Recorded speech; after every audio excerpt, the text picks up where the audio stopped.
finally we're getting to her. Sorry for the delay, but this is both the longest and the shortest doll repaint I have ever done. And basically it comes down to the fact that this doll took me the longest because I had her design before I did my dissertation, which was 7 eons ago. And I spent probably over a month rerouting her, and I have to say it's the best reroute I've ever done. I'm really proud of it. Actually, pretty great. And this was actually the first doll hair that I ever purchased. It was excess or wrong shade or some sort of issue that someone bought from Retro Dolls, and then I just bought it on eBay. It was probably actually about the same price as just me buying it on Retro Dolls, and I probably wouldn't have bought this colour, but it pushed me to try something new. So, the character Aries.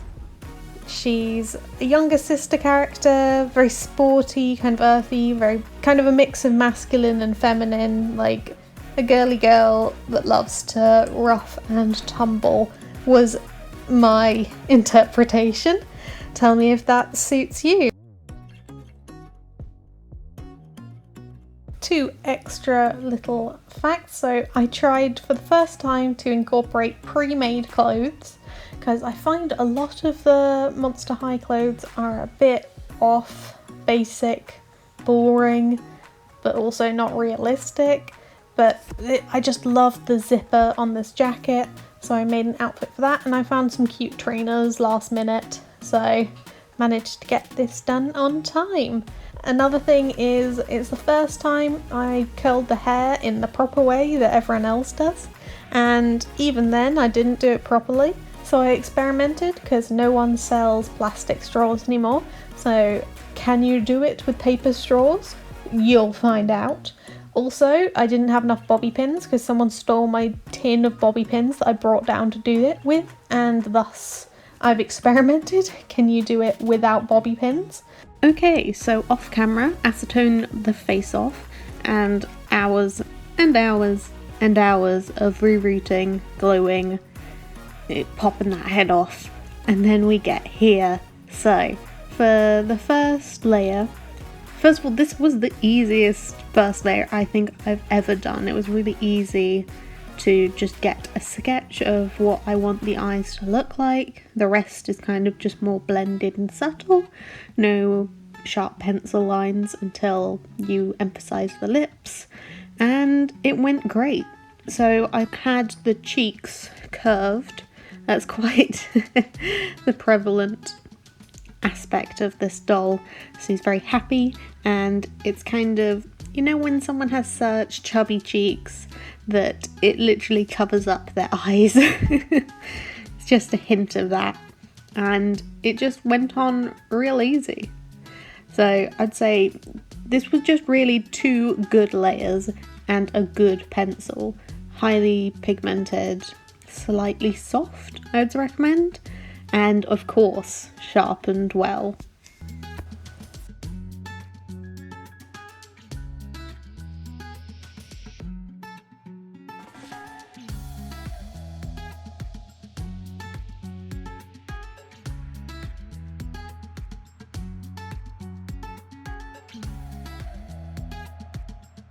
Also, gotta get that eyebrow detail. Layers of just trying to get some little hairs.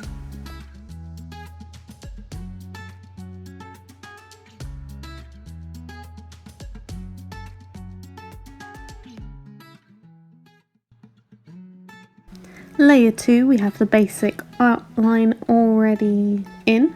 Why is this at layer 4? Because I had the 2 prep ones.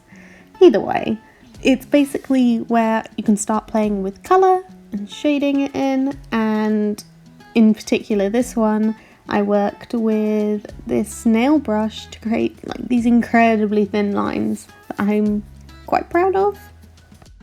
I'd say also I followed just a little bit of kind of Japanese eye theory. That is not at all what people say or the term for it, but basically where a sharp upward facing eye is kind of a strong masculine character, and the facing down, which I emphasise a bit later, is a quite soft and gentle character. So I made sure that it kind of goes up but then curves a bit lower than the highest point of the eye.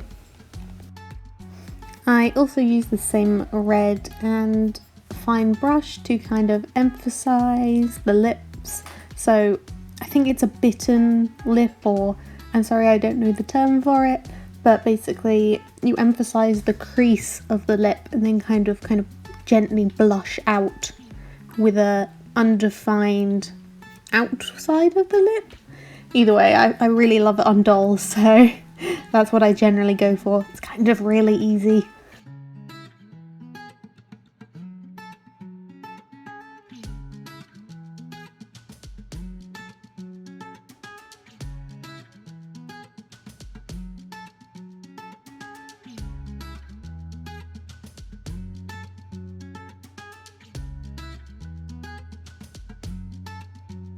The most fun and the biggest balancing act in this repaint, and a lot of them, is the blushing.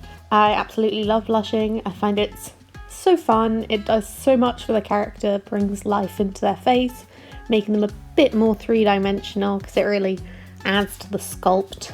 And I was really playing around with shadows and trying to create a sculpt that isn't there with the cheeks. So the curve, and then trying to go from light to dark to blend it out to make it so that it's not just red circles on her cheeks and then nothing else elsewhere. I had a lot of fun. I'd recommend experimenting. It's a lot of fun.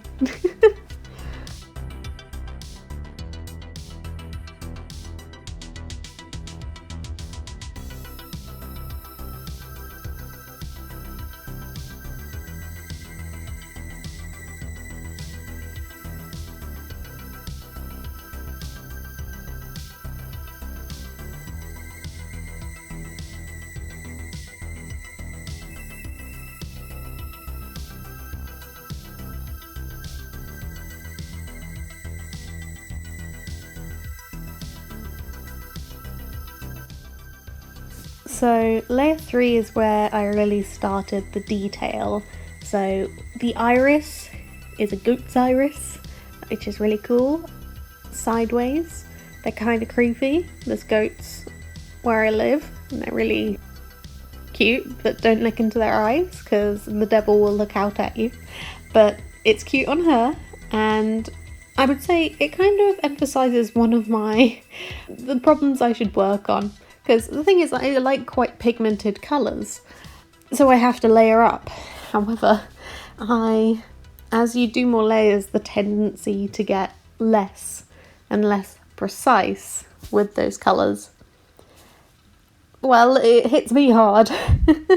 So I feel like my lines start out quite thin and precise and end up like they're still thin and precise, but we're working on such a tiny scale that it makes a difference. And then I end up, layering up white and using the white to try to cover up colour, which is obviously a problem because white is the least pigmented colour possible and it's always tricky to get on. So I really should try to use acrylic. I'll try in the interim maybe to do a first layer, so the plan layer, in pencil, and then just go straight acrylic from there, like so many other people do. And I hate the texture, but at the same time I do think even when I'm doing it in pencil I layer it on too much.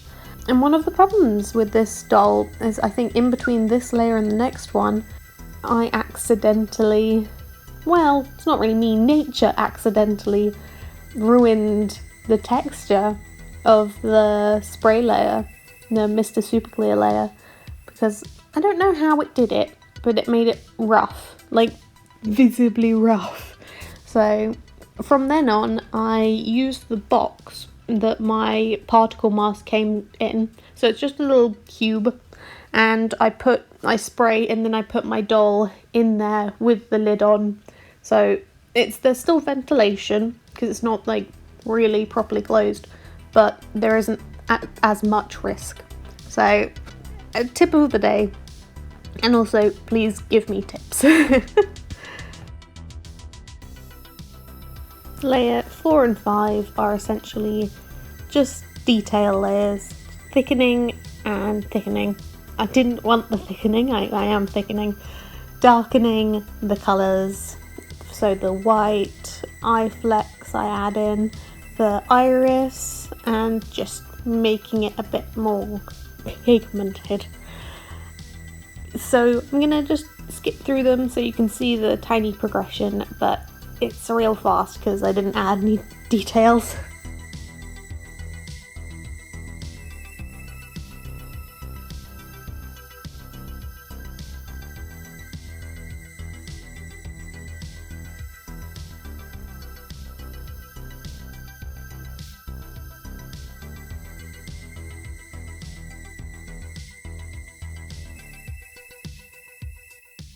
The next step is an accidental realisation that I've made her way too red. So I wanted her to be really red because her hair is really red, like vibrant, bright, candy apple red.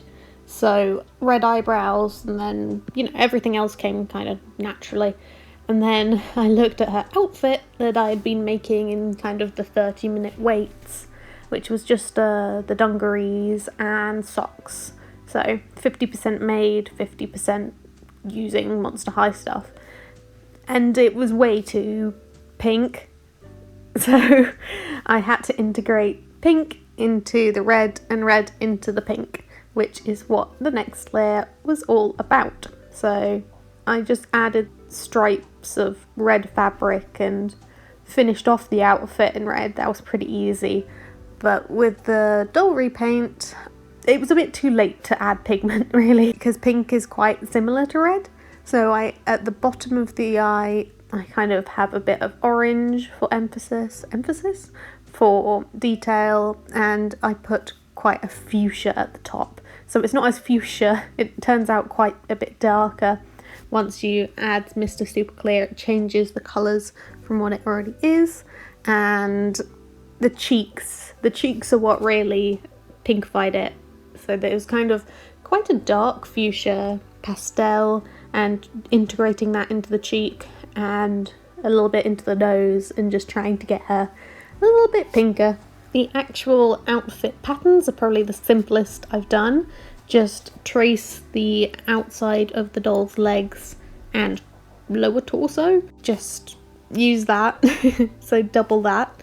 However, I soon realised, I did actually want a loose sock. It's kind of a little anime trope that I think is quite cute, but I got that, so a sock that can only do that, because I didn't make it loose enough at the knees or the thinner parts of the doll to get over her legs. So do it too large and then you can take it in, rather than vice versa. Of course it ended up quite well for me, and the same, I realised this for the dungarees, because they're pretty snug on the bottom of the doll. So I added a gap in the tummy, so that's why I cut it in half, and then I added a gap. But even that wasn't big enough, so give way more room than you think you'll need. Finally, eventually, we get to hair. So I tried out the method everyone seems to use, where they pin the hair back, and it was a success and a failure. It was a success because I could actually blush more of the face than I'm used to, so I think that ended up really nice on her cheeks. However, I did, on the last pin, just end up piercing her face. The point is, you're supposed to go through plugs through the hair holes. I missed, so maybe be a bit more careful than I did. And then separated it into 2 pigtails. Well, it's already separated into 2 pigtails. I was very certain about that style. But I then separated the pigtail into 6 compartments. 6 strands that then I individually curled. And as I said before, I experimented using kitchen foil to hold it down, using the paper straws, of course. So you can see at the end they were a success, woohoo. They actually just dried out. I reckon, so I had 6 of them, so I used that half and half, did one half and the next because I didn't have enough pins, because they were stolen from me, as I said. But it survived the first trial, it survived the second trial, and I reckon you can probably use them about 4 times, 6 times if you push it, and I think it'll depend on how gentle you are. But yeah, I'd recommend just buying some plastic ones. You can also get more variety in shapes, probably, in sizes, so you can have thick curls or tight. I did quite tight ringlets. A recommendation, so I think my second side worked out better than the first because I learnt from the first side, and I would ensure that it kind of stays flat. Of course, this depends on what kind of ringlet you want, whether it's loose or tight. I wanted like sausage, like princess ringlets. So yeah, keeping it flat when you're going around and around, and keep it tight. And yeah, so the only little haircut I did at the end was just snipping the little wild ends and puffing it up. Yeah, that's about it.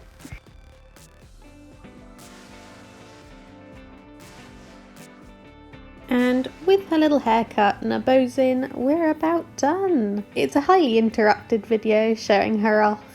I felt like she was exploring the wilderness and standing on top of tree trunks. I know I loved that as a kid. I mean, I probably still do too now because I'm a cat. Also, she was kind of loved by my cat, and by that I mean he wanted attention and I was giving attention to what I was doing. So a highly interrupted, but I think a little cute video. I hope you enjoyed it. If you're Aries, I hope this represents you. I'm not really sure. I hope this gives an indication of what a Capricorn's supposed to be. And let's ignore the fact that apparently everyone's zodiac sign is actually one over from what we think, because the moons and planetary alignment has changed. So stay the zodiac that you think you are. And thank you, come again, guys.